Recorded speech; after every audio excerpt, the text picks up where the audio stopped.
वज़ीर दिफा ख्वाजा आसिफ ने कहा है कि साबिक वज़ीर आज़म इमरान खान, साबिक आर्मी चीफ और साबिक DGISI तालिबान को वापस लाए।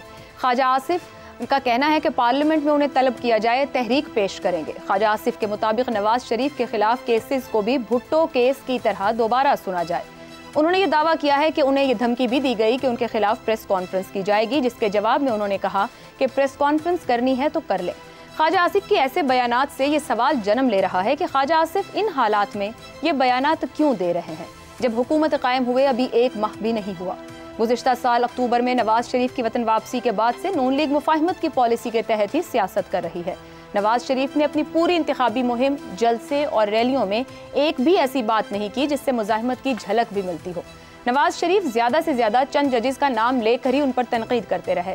इंतखाबात जीतने के बाद मुल्क में बहुत सी साजिशी मारूजात ने भी जन्म लिया, जैसे इंतखाबात में नवाज कैंप के उम्मीदवार ही क्यों हारे और शहबाज कैंप के अक्सर उम्मीदवार क्यों कामयाब हुए।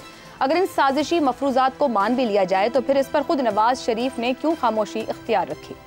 इस वक्त कौमी असम्बली में नून लीग के अक्सर MNAs और शहबाज शरीफ के करीबी वज़रा की तादाद मुफाहिमत की ही हामी रही है।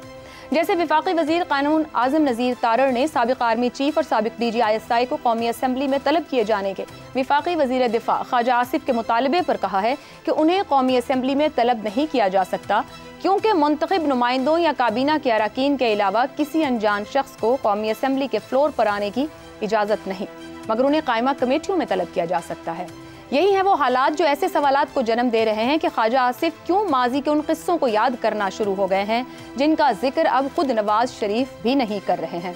इसी पर गुफ्तगू करेंगे। पैनल में हमारे साथ हैं शहजाद चौधरी, अबसार आलम, जैगम खान और इफ्तिखार अहमद। आप सभी के लिए सवाल। वज़ीर दिफा ख्वाजा आसिफ किसके इमा पर ऐसे मुतालिबात कर रहे हैं? शहजाद साहब, अभी हुकूमत बनी है, चंद हैं और वफाकी वज़रा के जैसे बयानात हैं।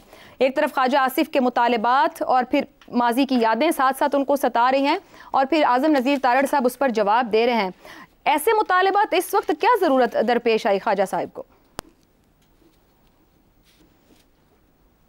अच्छा, इसमें आपके सवाल में 2 अल्फाज पे आपने कोटेशन मार्क लगाए हुए हैं, एक ईमा और दूसरे मुतालिबात।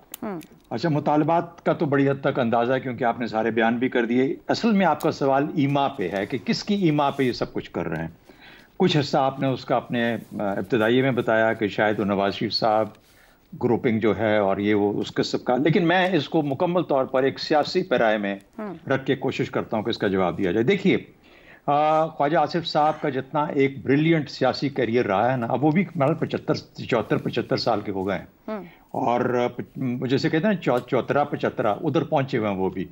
तो मुझे यूँ लगता है कि जैसे एक आउटस्टैंडिंग और एक जिसे कहते हैं फ्लॉलेस पॉलिटिकल कैरियर के बाद जब आपके बारे में इस किस्म की एक परसेप्शन हो कि आपका जो इलेक्शन है, जो आपकी जीत है, जो आपकी पोजीशन है, सियासी पोजीशन, वो किसी हद तक कॉम्प्रोमाइज्ड है, तो फिर एक दिल के अंदर एक थोड़ा बहुत एक ख्याल सा रहता है कि ये मुझे क्या ज़ेब देता है कि मैं अपने इस उम्र के इस हिस्से के अंदर इस तरह की परसेप्शन अपनी लेगेसी के अंदर शामिल कर लूँ। एक तो ये बात होगी। दूसरी बात, देखिए, इसका जवाब तो ख्वाजा आसिफ साहब ही यकीनी तौर पर दे सकते हैं कि वो क्यों ये बातें कर रहे हैं, लेकिन उनकी बातों में कुछ और भी चीज़ें हैं।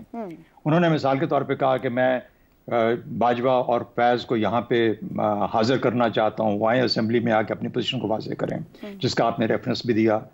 अच्छा, और दूसरा उन्होंने फिर ये भी कहा कि मैं सोच रहा हूँ कि मैं सियासत छोड़ दूँ। अब ये ऐसी चीज़ें हैं जो कि एक ऐसे इंसान की तरफ से आ सकती हैं जो कि बहुत मेंटल एक प्रेशर के अंदर है, बहुत ज़्यादा स्ट्रेस में है। एक तो ये बात होगी। अब इसके बारे में आप रियाना इम्तियाज़ डार से जाके पूछेंगी अगर NA-71 में, तो वो शायद आपको कुछ और खबर देगी, कुछ और बताएगी कि असल में क्यों उनको आराम नहीं आ रहा। लेकिन उसको छोड़ दीजिए। मेरा अपना ख्याल ये है कि इतने आउटस्टैंडिंग कैरियर के बाद इस तरह की, देखिए NA-130 जो था ना लाहौर का, जब ये नतीजा आया तो अगले 1-2 दिन के अंदर जब इस किस्म की बातें शुरू हुई तो शायद मैंने या हम में से किसी ने जिक्र किया और हमारी बात कि यार ये इस तरह के लवली इतने प्यारे कैरियर के बाद, नवाज शरीफ साहब के 40 साल सियासी कैरियर के बाद इस तरह की गुफ्तगू ज़ेब नहीं देती कि वो इस किस्म का कोई एक जैसे कहते हैं कि तफवीज़ की हुई किसी का कोई तोहफा इनाम, तोहफतन कोई सीट लेने की ज़रूरत नहीं थी। अगर नहीं है तो नहीं है, और ख़ासतौर पर ऐसी सिचुएशन में जब आप प्राइम मिनिस्टर नहीं बन रहे, तो उसी किस्म की मुझे कुछ जुस्तजू और कैफियत लगती है जो कि ख्वाजा आसिफ साहब की तरफ है। आम तौर पे हम किसी पर्सनालिटी को तो डिस्कस नहीं करते, लेकिन मुझे ये मालूम है कि एक आउटस्टैंडिंग, एक बोल्ड, करेजियस पॉलिटिकल कैरियर के बाद जिसका एहतमाम, जिसके ऊपर जनरल बाजवा ने खुद कह दिया 2018 में कि ख्वाजा आसिफ साहब का मुझे 2 बजे रात को फोन आया। यानी यहां तक बातें खुल के सामने आ गई। और फिर इस इलेक्शन के बाद क्या सच है क्या झूठ है वो तो इलेक्शन कमीशन ही हमें बताएगा, लेकिन कहने का मतलब ये हुआ कि आपने सब कुछ कर लिया, आपने हलफ ले लिए, आपने वजारतें संभाल ली, और उसके बाद भी फिर आप को इस किस्म की गुफ्तगू करनी पड़ जाए तो फिर थोड़ा सा ज़रा इंसान को सियासी पैराए में रहते हुए सोचना पड़ता है कि कहीं ना कहीं पे कोई सियासी शायद सोच ऐसी है, जो फिक्र है, जो कि आपको लाहक है, जिसकी वजह से आप इस किस्म की बात करते हैं। मेरा तो बड़ा बुनियादी तौर पर सियासी पैराए में रहते हुए नजरिया है इसके ऊपर। ठीक हो गया जी। इफ्तिखार साहब, ख्वाजा आसिफ की जो मुतालिबात हैं मुफाहिमत के लंबरदार जो शहबाज शरीफ साहब हैं, वज़ीर आज़म पाकिस्तान, उनके लिए मुश्किलात खड़ी कर सकते हैं? ये जस्ट ऐसे ही बयानात हैं या फिर किसी दबाव, सियासी दबाव या परेशानी में ऐसे बयानात दे रहे हैं? जो बात मेरे मोहतरम दोस्त ने कही है, उनका असल में तजिया ये है कि जिन लोगों के बारे में ये गप है, जिन लोगों के बारे में ये कहा जाता है, जिन लोगों के बारे में ये साजिशी थ्योरियाँ मौजूद हैं कि उनको हारे हुए थे, उनको जितवाया गया है, उनका ज़मीर गालिबन उनको मजबूर कर रहा है कि कोई ख़ुदकश हमला कर दें या किसी ख़ुदकश हमले का शिकार हो जाए, ताकि उनके ज़मीर को भी इत्मीनान मिल जाए और तारीख़ी तौर पे तारीख़ की अच्छे उराक में उनका नाम भी आ जाए कि जो ख़ुदकश हमला उन्होंने किया था उसमें वो तो निशाना बने, लेकिन जो मकसद था उस ख़ुदकश हमले का वो दुरुस्त था। मुझे कोई ऐसी बात लगती है ना। तो आप गरीबों की बात करते हैं, आप सहाफ़ी भी अजीब लोग हैं, कैसे कैसे सवाल इर्रेलेवेंट उठा कर ले आते हैं। भला उसको बुला भी लिया जाए, वो जो साबिक़ चीफ ऑफ आर्मी स्टाफ है, या वो दूसरे को भी बुला लिया जाए तो क्या फ़ायदा जी? मुझे यही तो सवाल है कि नहीं, मुझे कोई फ़ायदा नहीं है, मुझे बात करने, कोई फ़ायदा नहीं। आप तो फिर मुझे बात करने देना। मैं तो उन लोगों पे हैरान हूँ जो इस किस्म के डिबेट को इस मुल्क में जन्म देते हैं। दो वफाकी वज़ीर इसी पे सवाल जवाब कर रहे हैं पिछले 48 घंटों से। मुझे कोई तल्लुक़ नहीं ना उस वफाकी वज़ीर से ना दूसरे वफाकी वज़ीर से, ना उनकी इतनी पहुँच है जितनी पहुँच मेरी और मेरे दोस्तों की आपके प्रोग्राम की वसातत से पाकिस्तान के अवाम के साथ है। और उन गरीबों की तो कोई बात ही नहीं करता। कि मीडिया का अजीब खेल है कि मीडिया रोज़ एक ऐसा खेल शुरू करता है जो शाम को ख़त्म हो जाता है, अगले दिन उसकी दुम को पकड़ के फिर खींचना शुरू कर देता है और उसके ऊपर चला जाता है। कोई फ़ायदा नहीं हो रहा। अगर वो बुला भी लिया जाए असेंबली के फ्लोर पे तो क्या हो जाएगा? है? क्या बिगाड़ लेंगे आप? और आप तो किसी SHO को सजा नहीं दे सकते। आप बात कर रहे हैं साबिक़ चीफ ऑफ आर्मी स्टाफ की और उस आप साबिक़ DG ISI की, ये क्या बातें हैं?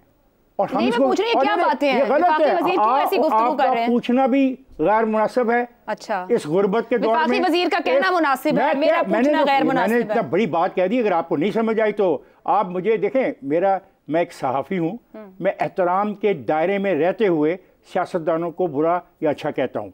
मैं उन लोगों में से नहीं हूँ कि जो सियासतदानों को के कपड़े उतारने के अंदर मसरूफ़ अमल हो जाए। मैं नहीं कर सकता। वो अच्छे हैं या बुरे हैं, वो कैसे हैं, वो उसके बारे में मैंने जिस तरीके से मुझे कहना था कि ये ख्वाहिश क्यों जन्म ले रही है वो मैंने अर्ज़ कर दिया। लेकिन मैं आप लोगों से भी तो पूछता हूँ ना कि क्या ये इशू है, कि ये आवाम का मसला है? क्या अगर उसको बुला भी लिया जाए तो कोई मसाइल तय हो जाएंगे, लोगों को रोज़गार मिल जाएगा, लोगों को रहने के लिए घर मिल जाएंगे, लोगों को अच्छी दवाई मिल जाएगी। अगर उसको बुला लोगे असेंबली के फ्लोर पे अपनी अनाज की तस्कीन करने के लिए, क्या हो जाएगा? तुम्हारी अगले इशू में हम आवाम के ही उसके ऊपर बात कर रहे हैं। जब वो इशू आएगा फिर मैं उसे उस अंदाज से निबड़ लूंगा। पहले मैं इसको निबड़ लूँ। ये जो रवैया हमारा है ये बिल्कुल गलत रवैया है। और ये को सोचना चाहिए क्या बात करते हैं, आवाम के मसाइल पर बात वफाकी वजीरों के लिए तो मैं अर्ज कर रहा हूँ ना जी, वही कह रही हूँ। मैं आपको नहीं कह रहा, आप पता नहीं इतना पर्सनल ले रहे हैं। मैं वफाकी वजीरों को कह रहा हूँ कि वफाकी वज़ीर साहिबान, आप अपनी अना की कोई तस्कीन करना चाहते हैं, भला आप तो SHO को तलब नहीं कर सकते। चले आप दोनों वजीर मिलकर SHO को तलब करके मुझे दिखे उसके किसी ऐसे जुर्म की बिना पे जो आपके ख्याल में जुर्म है। आप SHO नहीं तलब कर सकते। क्यों आप हमें उलझनों में डाल रहे हो? क्यों सिस्टम के साथ एक और मजाक शुरू करना चाहते हो? क्यों हम लोगों को बेवकूफ़ बना के अपने पीछे लगाना चाहते हो? क्यों हीरो बनना चाहते हो? इस तरीके से हीरो बनना है तो मेरे लिए लोकल बॉडी सिस्टम ला के मुझे दो, उसमें जो वादे किए उनको पूरा करो। आज जो उनको पूरा नहीं करता, तुम दोनों वजीर मिलके उसको कोशिश करो, उन लोगों को, उन अनासर को, उन कुव्वतों को असेंबली के फ्लोर के ऊपर बुलाओ और उनसे पूछो कि तुम ये काम क्यों नहीं कर रहे जिससे आवाम को फायदा पहुंचे। ये इन दोनों जनरलों को बुला के क्या कर लोगे? इसको कंक्लूड करते हैं। गैर जरूरी बयान है, बिल्कुल गैर जरूरी बयान है। ठीक हो गया। बिल्कुल। मुझे दुख से कहना पड़ता है कि दोनों इतने, एक तो है जिनकी उम्र बता दी, उसमें असल में वो फिक्र होता है सतरिया बतरिया गया, वो ऐसा होता है। तो उनमें से तो एक ऐसा है, sorry, I am very sorry for that, it is no way.